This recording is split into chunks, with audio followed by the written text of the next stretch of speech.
Hi everyone. Today, as a part of this FB Live series of videos, I'm going to talk about blastocyst transfer. So, in the next 10 minutes, I'm going to concisely talk about whatever I know about blastocyst in a simpler language. And if you have any doubts in this topic, you can type your doubt in the comment box and I will try to answer as far as I know.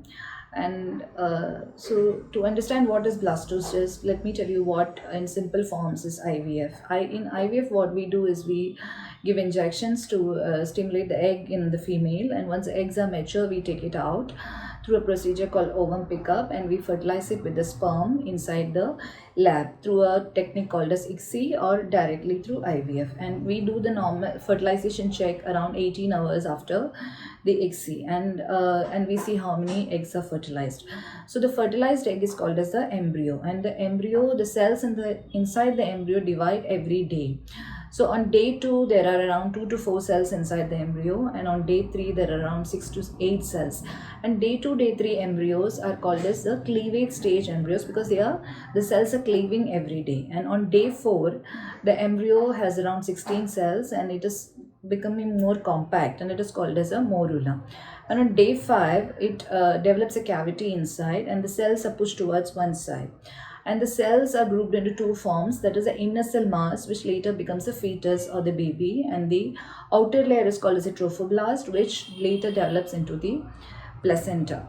It develops into the placenta, and there's a cavity which is called as a blastocele, and the name blastocyst is because of the cavity. So, what is the importance of this blastocyst in the normal physiological stage of conception? So, this is at this stage that the embryo gets implanted into the uterus. That is, the embryo at the blastocyst stage gets attached to the wall of the uterus and develops into a baby.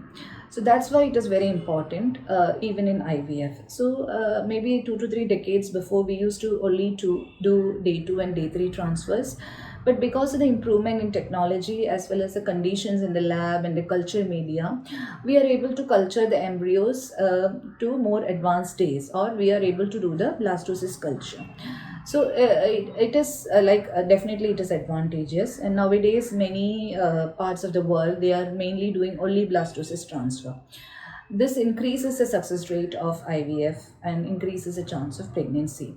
Why? Because of all the embryos, the best ones grow into blastocyst, because the other ones which are weaker die off or get arrested during the time. So we can select the best embryos by blastocyst culture, or rather we can select the embryos with the maximum implantation potential by the blastocyst culture. So the question arises, should everyone do a blastocyst transfer, or should we not do now cleavage stage embryos? It is not like that. Unfortunately, for every patient, the blastocyst culture is not may not be possible, because it depends upon the number as well as the quality of the embryos on day 2 or day 3. For example, in elderly patients and patients with less ovarian reserve, the number of embryos will be less. So, to keep for blastocyst culture, normally what we do is the embryologist assess the embryos at around day 2 and day 3, and then they tell the clinician how many embryos are there and how are the quality. So, if we have at least around 4 to 5 or more than that of good quality embryos, then we can keep them for blastocyst culture. So, if we keep say 5 to 6, all of them won't grow into blastocyst. That is of course the disadvantage. The weaker ones, get arrested on their way.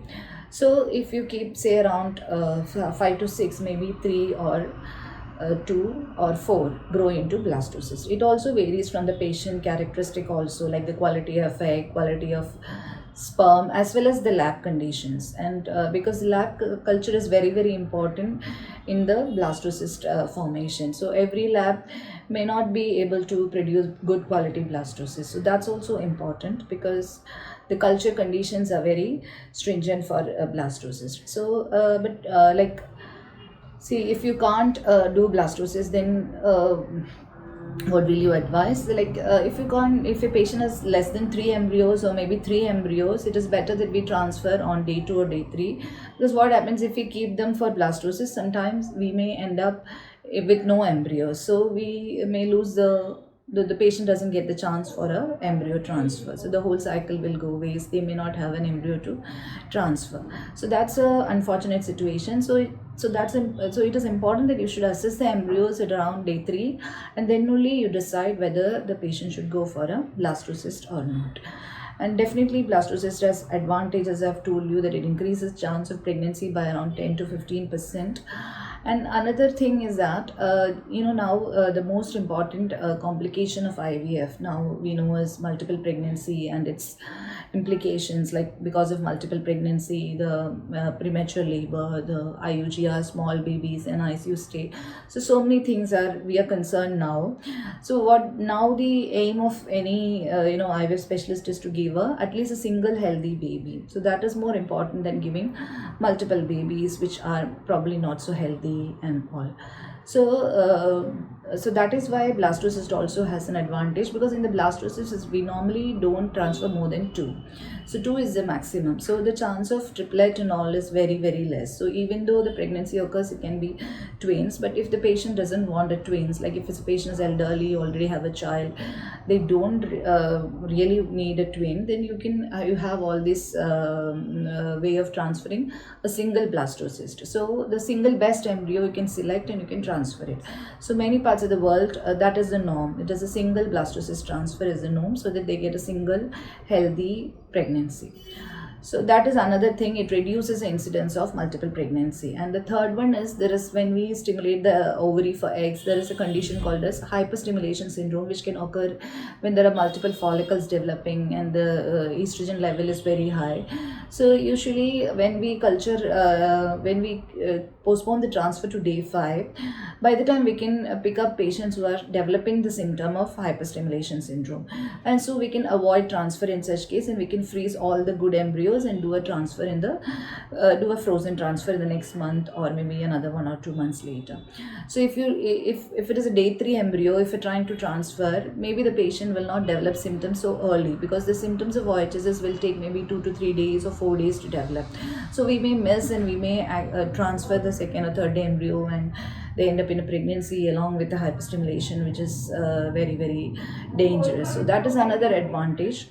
The disadvantage of blastocyst, as far as there is no disadvantage, especially for blastocyst, but sometimes the blastocyst formation doesn't occur. We cannot even predict whether the embryos will grow into blastocyst, because there is a change in the genome of the embryo also. From its maternal genome, it is changing into the embryonic genome after day 3. So there is a change which is happening into the embryo after day 3. So there can be, in some patients, there will not be any blastocyst formation. That is the only disadvantage. And would you is there any additional charges for blastocyst? Maybe some clinics charge extra for blastocyst, because of course the culture medium is expensive.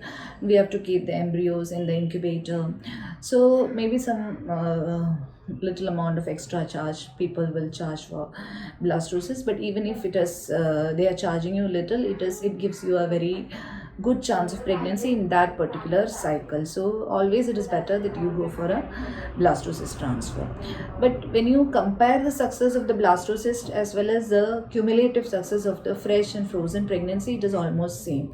But blastocysts give you advantage that you get a pregnancy early, in that particular month only you get. But if you combine the fresh and frozen, you may require 2 to 3 months to achieve pregnancy. The time to pregnancy is shorter. So nowadays, everybody wants result faster. So it is a good choice. And if you have any doubts regarding this blastocyst technology, or any doubt regarding that, you can ask, you can give a missed call, and we try to contact you and give the answers as far as possible. Thank you for listening to this videos. Take care.